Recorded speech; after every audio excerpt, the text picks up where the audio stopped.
friend at Sire Records took me to his house one time. Him and his girlfriend had this group, and they wanted me to listen to their music. And he said, "Spencer, you got to hear this group."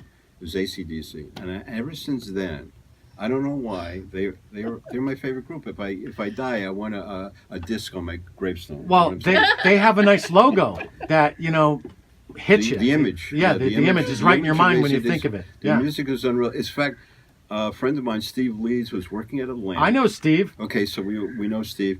Steve said the most amazing story about the bagpipes. Remember the song? Yeah, A Long Way to the Top. And everybody at Atlantic said, this will not happen. How the hell can a rock song have bagpipes in it? And we know what happened. What was the easiest album cover for you to design, and what was the hardest? Yeah, the easiest were, Marsha Crenshaw is definitely easy, and because of Drew's help, too.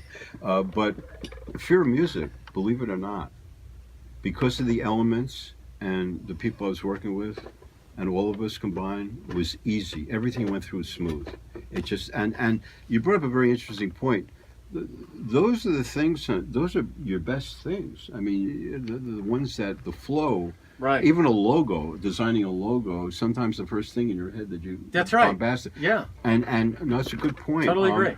But I mean, yeah, I mean, those are, I mean, I don't know.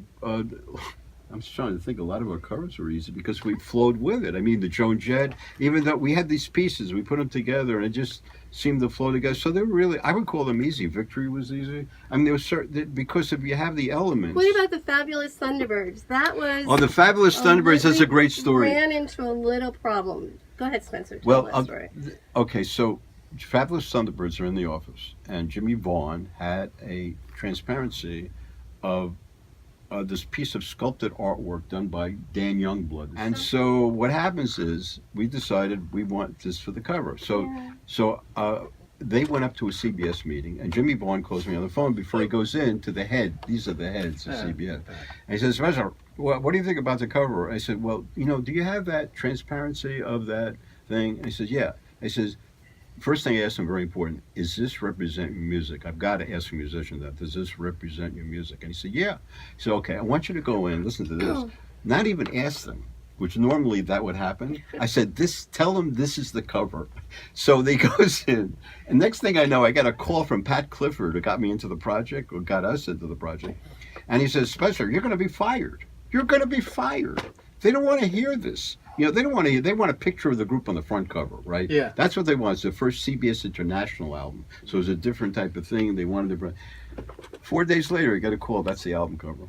That's the album. But that's because of the purity of when... Sometimes you feel that you've got something that it is so incredible, that is it, that you can't give it up. And if you do give it up, you'd rather chuck the album cover. That's the way we felt. That's the way we felt. I can relate to that because when people ask me, how is it that you do what you do? Yeah. Because I have one of the fewest shows where I pick all the music. Yeah. Even when I work with Scott, I was picking the music that we'd play. Yeah. And I explain it like this to people. I go, well, all my records and my reel-to-reel tapes and my CDs and all the elements that I use are like palettes of sound. And I go, put this over here. You know what? This will go well with here. It blends in over this way. And there's an ebb and flow to it, but it's my signature. You know when it's me doing it. Sort of like when it's David Gilmour playing a guitar. Sort of like when it's a certain person taking a photograph or signature artwork, album artwork. I have a signature. I have this idea in my head, and it's like based on, intuition, just knowing it. Right. But you can't really explain how it's done to other people. It's a very difficult thing to do. That's another art form. 545. Yeah. Lenny Kay of the Patti Smith Group wrote the foreword. Came out in 2010, and it's a beautiful book on 45, and it's the size of a 45. Oh, that's excellent. And Harper Design put it out, and it's a great book. And I did the first 45 book in 2002 called 45 RPM, literally. Princeton Architectural Press for the 45, and then went out of the box and gave us the second book, which Judith and I worked on. The second book is really big. The second book is a very big, picture of visual sleeves, and we try to choose a lot of the indie stuff, great artwork, and plus mix with your favorites. That's always cool. But the artwork, we went to companies that did incredible artwork on sleeves, so that's in the book. That's so much fun. Book, yeah. 3, 2, 1, 0. Broadcasting from the Rock and Roll Bomb Shelter. I'm ready. I wanna rock! Surrounded by radioactive biscuits and the world-famous Rock Hives, located 40 feet beneath the radio station. It's the Big Fat American Rock Show with your host, the Doc of Rock, the Professor, everyone's favorite mad music magician, crazy uncle, and your best friend in the whole wide world, Zach Martin.